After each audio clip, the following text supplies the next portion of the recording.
कहाँ है हनुमान जी की लिखी हुई रामायण? दुनिया की पहली रामायण महर्षि वाल्मीकि द्वारा लिखी हुई मानी जाती है। इसे वाल्मीकि रामायण कहते हैं, जिसमें प्रभु श्री राम की पूरी जीवन गाथा है। कई पौराणिक कथाओं में दावा किया गया है कि वाल्मीकि से भी पहले भगवान हनुमान ने रामायण लिख ली थी। यह पहली रामायण थी। दावा है कि हनुमान जी ने राम कथा की पूरी कहानी शब्दों के रूप में पत्थरों पर लिख दी थी, जिसमें रामायण के सारे अध्याय शामिल थे। इन कथाओं में यह भी दावा किया जाता है कि हनुमान जी ने अपनी रामायण दुनिया के सामने पेश करने के बजाय समुद्र में फेंक दी थी। हनुमान ने अपनी लिखी हुई रामायण समुद्र की गहराइयों में क्यों डुबो दी थी? आज हम आपको इस बारे में बताने जा रहे हैं। कहते हैं कि हनुमान जी ने कैलाश पर्वत पर तपस्या की थी। वे रोजाना प्रभु श्री राम को याद करते और अपने नाखून से राम कथा को पत्थर पर लिख देते थे।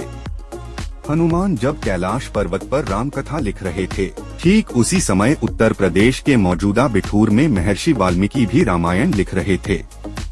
दावा है कि महर्षि वाल्मीकि अपनी लिखी रामायण लेकर भगवान शिव के पास कैलाश पर्वत पहुँचे, तभी उन्होंने हनुमान की लिखी रामायण पढ़ी। वाल्मीकि ने हनुमान की लिखी राम कथा के एक एक छंद को अपनी लिखी रामायण से ज्यादा बढ़िया बताया और उसकी प्रशंसा करने लगे। कहते हैं हनुमान जी की राम कथा को अपनी रामायण से ज्यादा अच्छा बताते समय महर्षि वाल्मीकि की आंखों में आंसू आ गए। जो हनुमान ने देख लिए, हनुमान वाल्मीकि की आंखों में आंसू देखकर दुखी हो गए। उन्होंने महर्षि वाल्मीकि की लिखी रामायण को ज्यादा सरल भाषा वाला बताकर तारीफ की। हनुमान ने वाल्मीकि की रामायण की तारीफ करने के बाद अपनी राम कथा उठाकर समुद्र में विसर्जित कर दी, जिससे वाल्मीकि हैरान हो गए। वाल्मीकि के पूछने पर हनुमान बोले, आपकी रामायण मेरी राम कथा से ज्यादा आसान संस्कृत में लिखी है, जिससे उसे ज्यादा लोग पढ़ पाएंगे और तभी समाज का भला होगा। अगर आप सभी को यह जानकर अच्छा लगा तो कमेंट में जय श्री राम जरूर लिखें।